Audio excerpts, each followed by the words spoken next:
Howdy, friends. Here once again for Weird Beer number 14. And this should be a doozy because the simple fact that, as you may have noticed, I've done 3 Weird Beer videos today, and now this is my 4th and final.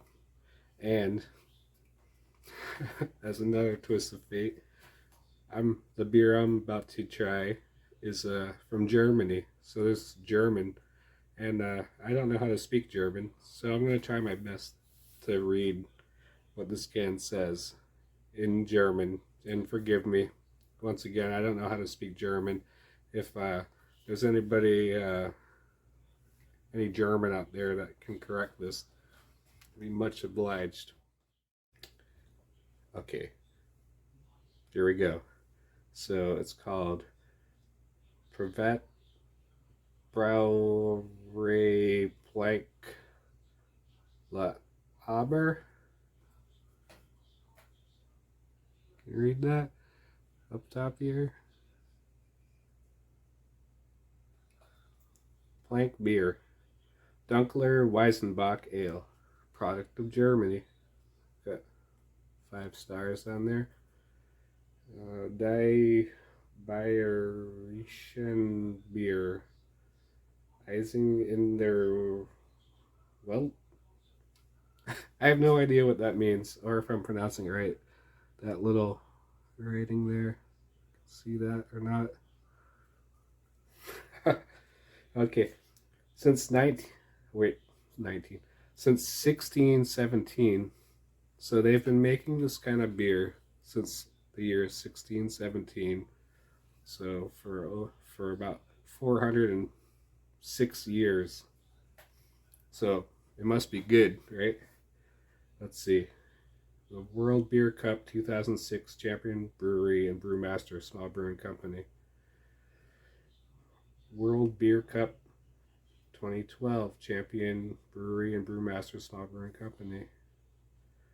Gold Award Dunkel Weizenbach in 2004. Bronze Award Dunkler Weizenbach. Ingredients: water, malted wheat, malted barley, hops, and yeast. Brewed by Brewery Michael Plank, La Aber, Bavaria, Germany. Imported by B. United International Incorporated, Oxford, Connecticut. Brewed in La Aber and canned fresh in Connecticut. 7.9% alcohol, 1 pint. And that's all the can says. So, there's nothing else to do now but give it a whirl. Oh, careful. Oh boy. Here we go. Oh, it's got like a caramel color to it. Looks good. Germany is popular for its purity laws, meaning that they can only use like the most pure ingredients. They actually have laws about it. I don't know if this particular beer adheres or is subject to those laws, but they do. Some cans actually note a purity law if it adheres. I didn't see one in this, so maybe it doesn't, but brewing has had a long tradition in Germany. They've been drinking beer there for probably 1,000 years. Look at that. Okay, it's the first Dunkler Weizenbach I've done in this series. Could be the last. Who knows? It's not like there's a lot of Dunkler Weizenbachs around here. So this is definitely a weird one. Maybe common to people in Germany, but definitely not here in the United States. So let's try it.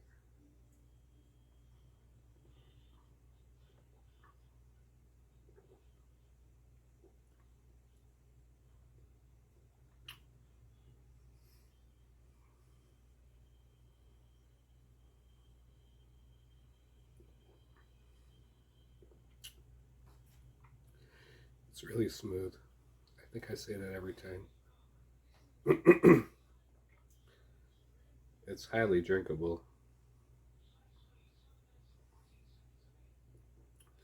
I like this kind of beer because it's not super hoppy. I don't really taste hops at all.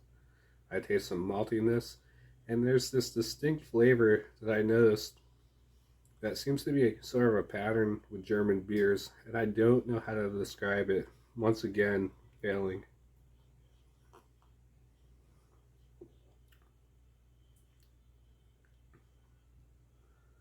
It's not roasty. It's not like a roasty flavor.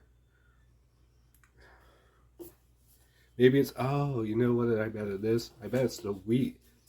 I bet it's the wheat that I'm tasting that gives it that distinct flavor. Because otherwise, it has all the makings of your everyday beer. But how many beers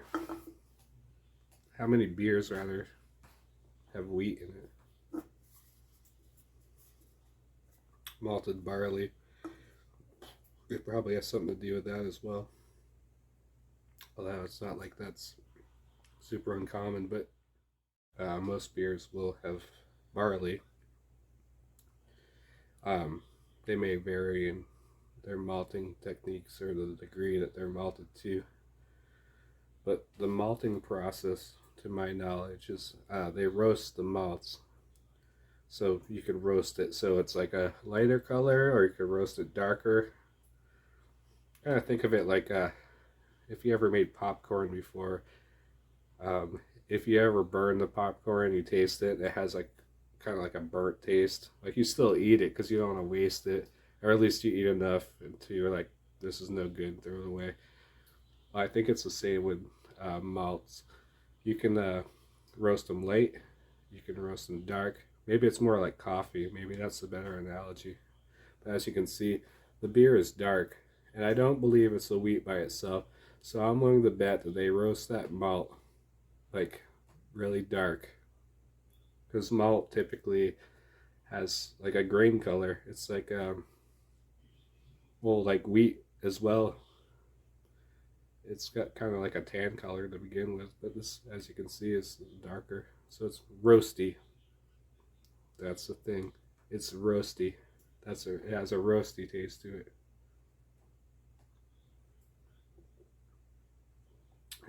It is good. You can't go wrong with German beers, really.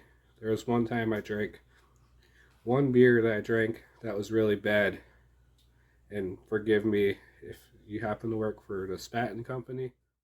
Um, I've had plenty of Spaten beers, like the Oktoberfest is wonderful, but there was this one that I had years ago called the Spaten Optimizer, and it had like an orange kind of color to it, and I swear, like, I could not drink it. Of course, I couldn't throw it away either, so I think I held on to that beer for, um, I think a couple of years, and then one night I just really wanted some beer, and I didn't have any, and all I had was that Spaten Optimizer, and I suffered through it. I drank it, but the first time I drank it, it made me want to vomit.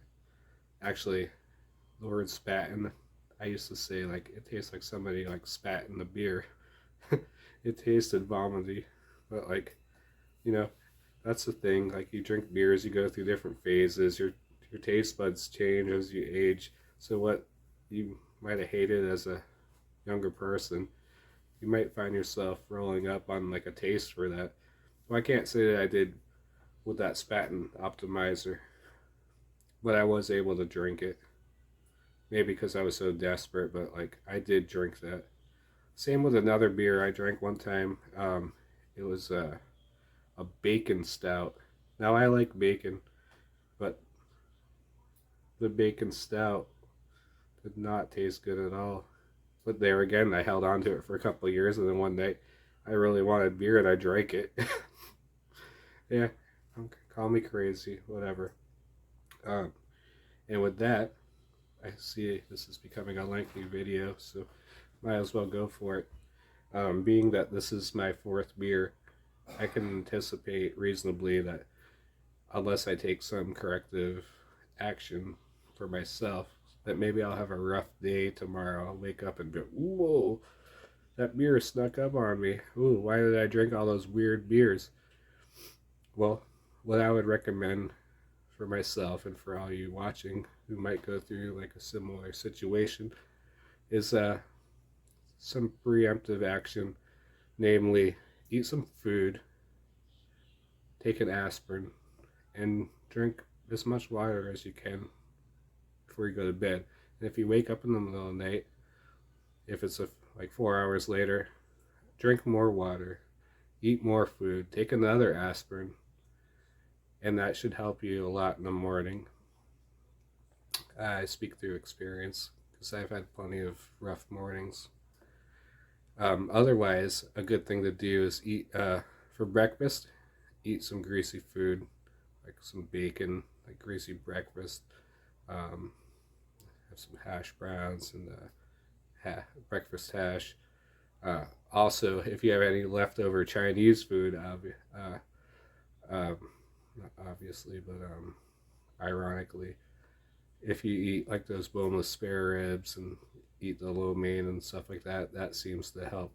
Because I think they cook it with an oil, and I'm not a scientist or a dietitian, but I think something about the oil helps to separate the alcohol in your stomach or in your bloodstream and make for a less miserable hangover. But anyway, here's hoping that I don't have a hangover. I'm going to take these corrective actions myself following this beer, and I will see you probably in a few days from now, because this will be my last, I'm sure it will be my last weird beer video of the weekend. Alright? So I hope all of you guys are having a wonderful Saturday night, and see you next time. Take care, and as always, cheers. Thanks. I needed that.